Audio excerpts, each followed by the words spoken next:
जय श्री गणेश। नमस्कार। मैं आचार्य संजय द्विवेदी। मेरे समस्त प्रबुद्ध दर्शकों का मेरे चैनल पर हार्दिक स्वागत है। प्रिय दर्शकों, आज मैं धनु राशि का जनवरी 2025 का मासिक राशिफल लेकर आपके सम्मुख उपस्थित हूं। जनवरी माह धनु राशि के जातकों के लिए किस प्रकार का रहने वाला है, किन किन भावों में वृद्धि होगी, इस माह में आप कितना लाभ ले पाएंगे, अथवा कहीं पर कोई अवरोध, कोई समस्या तो उसका क्या निराकरण है, संपूर्ण विश्लेषण मैं पूर्ण तर्क के साथ करने जा रहा हूं। प्रिय दर्शकों, इस राशिफल को आप अपने लग्न तथा राशि दोनों के अनुसार देख सकते हैं। अर्थात आपकी धनु लग्न है अथवा धनु राशि है तो ये राशिफल आपके लिए है। जनवरी माह में प्रारंभिक समय में जो ग्रहों की स्थितियां वो इस प्रकार होंगी। आपके लग्न में ही सूर्यदेव होंगे, आपके तृतीय भाव में शनिदेव का गोचर शुक्राचार्य के साथ चल रहा होगा, चतुर्थ भाव में राहु होंगे, आपके लिए षष्ठम भाव में स्वयं गुरुदेव बृहस्पति का गोचर चल रहा होगा, आपके अष्टम भाव में मंगल होंगे जो अपने नीचे राशि में गोचर कर रहे हैं, आपके दसम भाव में केतु का गोचर होगा, आपके लिए द्वादश भाव में बुध का गोचर चल रहा होगा। ये समस्त ग्रही स्थितियां। इसके पश्चात प्रथम परिवर्तन बुध का होगा जब बुध आपके द्वादश भाव से निकलकर लग्न में प्रवेश करेंगे, जहां पर प्रबल रूप से बुधादित्य योग बनेगा। उसके पश्चात सूर्यदेव द्वितीय भाव में 14 जनवरी को प्रवेश कर जाएंगे। 21 जनवरी को मंगल अपनी नीच राशि से निकलकर सप्तम भाव में मिथुन राशि में प्रवेश करेंगे था 24 जनवरी को बुध का पुनः परिवर्तन अपने तृतीय भाव में कर लेंगे, जहां पर सूर्य और बुध का पुनः एक महाप्रबल राजयोग बनेगा। इस माह का अंतिम परिवर्तन 29 जनवरी को होगा जब शुक्राचार्य तृतीय भाव से निकलकर चतुर्थ भाव में अपनी उच्च राशि में प्रवेश करेंगे। इस माह के प्रारंभ से यदि हम अवलोकन करें तो लग्न में ही सूर्यदेव है जो भाग्य के स्वामी है। तो 100% सूर्यदेव जब लग्न में होते हैं तो आपको बहुत प्रभावशाली बनाते हैं, आपके अंदर क्षमता को कई गुना बढ़ा देते हैं, बल में वृद्धि कर देते हैं, नेतृत्व की क्षमता कई गुना बढ़ जाती है, लीडरशिप क्वालिटी में इंप्रूवमेंट आ जाता है। प्रारंभिक समय से यदि हम अवलोकन करें तो सूर्यदेव जो धनु राशि के लिए भाग्य के स्वामी है, उनका लग्न में गोचर चल रहा है। अब भाग्य के स्वामी का लग्न में गोचर अत्यंत विशेष योग बनाता है, एक प्रभावशाली राजयोग है जिसका प्रभाव आपको बहुत भाग्यशाली बनाने वाला होता है। तो यदि कहीं पर कोई समस्या भी है, कुछ अवरोध भी हैं, तो उनका निराकरण करते हुए आप आगे बढ़ते चले जाएंगे। इसके साथ ही साथ आपका यहाँ पर सामर्थ्य बढ़ेगा, आपकी क्षमता में वृद्धि होगी, आपका बल बढ़ेगा, आप बहुत प्रभावशाली रहेंगे, आपको यश की प्राप्ति होगी तथा यहाँ पर आपके नेतृत्व का गुण, आपकी लीडरशिप क्वालिटी बहुत अच्छी हो रहने वाली है। आपके क्षमता में वृद्धि होगी, आपके कार्य क्षेत्र में, आपके अधिकार क्षेत्र में वृद्धि का संपूर्ण योग बन रहा है। जब यहां पर सूर्यदेव होते हैं तो आपको बहुत फोकस्ड कर देते हैं, बहुत केंद्रित कर देते हैं, जिसका प्रभाव आपके कार्य क्षेत्र में संपूर्ण रूप से प्राप्त होता है। इस समय में आपका जीवन साथी के साथ सामंजस्य बढ़ जाएगा। हाँ, साझेदारी में यदि आप कुछ कार्य करते हैं तो यहां पर आपको एक अच्छा लाभ प्राप्त होगा। प्रारंभिक समय से ही बुध जो कार्य क्षेत्र के स्वामी है तथा सप्तम के स्वामी है, उनका द्वादश भाव में होना कुछ समस्या अवश्य कर रहा है।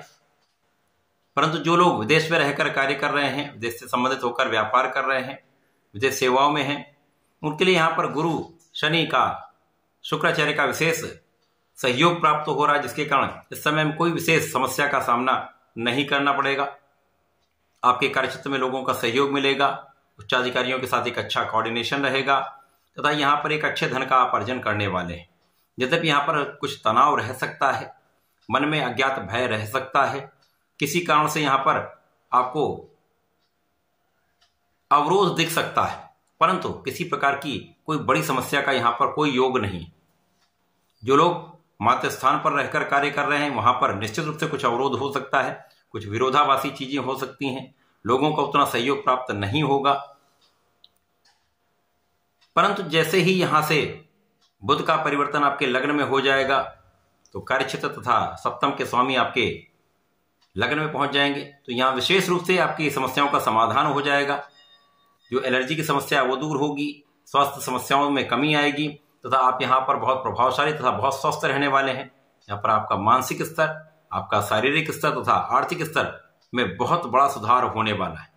यहाँ पर भाग्य और कर्म का संबंध जब आपके लग्न में बन जाएगा और प्रबल रूप से बुधादित्य योग बनेगा, जो आपको शासन सत्ता से, सरकारी तंत्र से शासन प्रशासन से, सरकारी सेवाओं से, अथवा अपने बल पर, अपने बुद्धि के बल पर, अपनी एबिलिटीज के दम पर आप बहुत कुछ यहाँ पर सफलता की प्राप्ति करने वाले हैं, नाम की प्राप्ति करने वाले हैं, धन की प्राप्ति करने वाले हैं। कुछ बड़े अवसर आपको प्राप्त हो सकते हैं। यदि यहाँ पर आपने सही दिशा में प्रयत्न कर लिया तो आपकी इच्छाओं की पूर्ति का भी ये समय है, आपकी समस्या के निराकरण का भी समय है। यहाँ पर आपके ज्ञान का भाव भी अत्यंत प्रबल रहेगा, बुद्धिबल श्रेष्ठ रहेगा तथा अपनी योजनाओं से, अपनी प्लानिंग से एक अच्छा लाभ अपने कार्यक्षेत्र में लेने जा रहे हैं। क्योंकि यहाँ पर आपके अंदर नेतृत्व का गुण है, आप धैर्यवान है, क्योंकि धनु राशि वैसे भी धैर्य की राशि है और ये जातक अपने लक्ष्य पर फोकस्ड होते हैं। और यहाँ पर यदि बुद्धि का बल श्रेष्ठ हो जाए और सूर्यदेव का नेतृत्व मिल जाए तो संपूर्ण सफलता मिलती है, किसी प्रकार का संदेह नहीं है।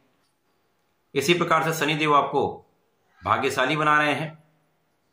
शुक्राचार्य जो आपके लिए लाभ के स्वामी हैं वो पराक्रम के भाव में होकर शनिदेव के साथ में है, पराक्रम इसके साथ में, तो निश्चित रूप से समय आपका परिश्रम बहुत अच्छा रहने वाला है।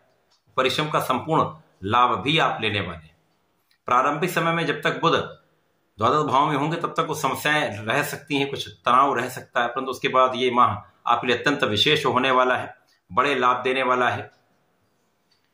इसके पश्चात जब सूर्यदेव का परिवर्तन आपके द्वितीय भाव में हो जाएगा, जहां पर ये धन के भाव में जाएंगे, तो विशेष रूप से यहां पर आपको अपने वाणी पर नियंत्रण रखकर बोलना होगा, सीधे बोलने से बचना होगा, परंतु आप बहुत प्रभावशाली रहेंगे। एक अच्छे धन का यहाँ पर लाभ आप लेने जा रहे हैं। पिता का संपूर्ण सहयोग मिलेगा, पैतृक संपत्ति से लाभ मिलेगा तथा आपकी स्वास्थ्य समस्याएं दूर हो जाएंगी। यहां पर आपके नेतृत्व के गुण से, आपके कार्यक्षेत्र में सफलता से एक अच्छा धन लाभ आप लेने जा रहे हैं। बुद्धि का बल अच्छा रहेगा। वाणी, यदि आप चतुराई से वाणी का लाभ लेना चाहते हैं तो सोच विचार कर बोलिएगा, तो कहीं पर कोई समस्या नहीं है। मंगल जो आपके अष्टम भाव में गोचर कर रहे हैं, यहाँ पर विपरीत राजयोग में है, परंतु यहाँ पर कहीं ना कहीं कुछ तनाव अथवा ब्लड से संबंधित कुछ समस्याएं यहाँ पर हो सकती हैं, परंतु जब सूर्य का साथ मिल जाएगा तो ये समस्याएं दूर होंगी। और जब मंगल का राशि परिवर्तन आपके सप्तम भाव में हो जाएगा तो मंगल यहाँ पर आकर पूर्ण रूप से आपके लिए लाभान्वित समय प्रदान करने वाले हैं, क्योंकि इनकी ऊर्जा का प्रवाह आपके लग्न पर होगा, तो लग्न की प्रबलता कई गुना बढ़ जाएगी तथा बुद्धि का बल श्रेष्ठ रहेगा। आप अपनी ऊर्जा का सही उपयोग सही दिशा में कर पाएंगे, क्योंकि मंगल एक ऐसे ग्रह हैं जो सर्वश्रेष्ठ रूप से आपको ऊर्जा से ओतप्रोत कर देते हैं। तो यहाँ पर आपके लिए ज्ञान के भी स्वामी, द्वादश के भी स्वामी, तो जो संतान पक्ष की निर्बलता थी वो भी दूर होगी। जो आपके ज्ञान का पक्ष, जिन जातकों का ज्ञान के पक्ष में समस्या आ रही थी, जो जातक विद्यार्थी हैं वहां पर कहीं ना कहीं मन के भ्रमित होने की समस्या थी, वो सब दूर होगी। पढ़ाई में आपका मन लगने लगेगा, आपका कॉन्फिडेंस बहुत अच्छा हो जाएगा तथा इस समय में आप अपनी ऊर्जा का संपूर्ण उपयोग अपनी शिक्षा में करने वाले, संपूर्ण प्रयास करने वाले। जब बुध का परिवर्तन द्वितीय भाव में हो जाएगा, अब बुध 2 केंद्र के स्वामी होकर धन भाव में जाएंगे, विशेष रूप से लाभकारी। कर्म भाग्य का संबंध धन भाव में बन जाएगा। एक महाराजयोग यहाँ पर निर्मित होने वाला है। धनु राशि के लिए विशेष रूप से कार्यक्षेत्र में बड़े उन्नति का समय प्राप्त होने वाला है, जब आप अपने कार्यक्षेत्र से एक महाधन का अर्जन करने वाले हैं, भाग्य का संपूर्ण साथ लेने वाले, महाभाग्यशाली रहने वाले। जब शुक्राचार्य आपके चतुर्थ भाव में पहुंच जाएंगे, जहां पर ये अपनी उच्च राशि में पहुंचेंगे, राहु के साथ होंगे, परंतु यहां पर शुक्राचार्य और राहु मित्रवत भाव में होंगे, जिसके कारण आपके कार्य क्षेत्र में जो कहीं पर अवरोध, जो कोई समस्या चल रही थी, वो दूर होने वाली है। विशेष रूप से यहाँ पर कुछ बड़े अवसर आपको प्राप्त हो सकते हैं। अवसरों का आपको सही उपयोग करना है, क्योंकि इस माह में जो स्थितियां बन रही हैं 4 जनवरी के पश्चात से, वो आपके लिए अत्यंत सकारात्मक हैं। केवल आपको फोकस्ड होकर इन अवसरों का लाभ लेना है, सही दिशा में अपनी ऊर्जा का उपयोग करना है, क्योंकि यहाँ पर भाग्य का साथ मिल रहा है। यदि आपने थोड़ा सा भी ध्यान दे दिया तो ये समय आपके लिए अनमोल होने वाला है, महाधन महालाभ का लाभ कराने वाला है। इस माह में आपको नियमित रूप से भगवान सूर्यदेव को जल देना चाहिए, गणपति की आराधना करनी चाहिए, ओम गंग गणपतये नमः का नित्य कम से कम 1 माला का जप करना चाहिए तथा प्रत्येक बुधवार को गणपति श्रोतम का पाठ अवश्य करें।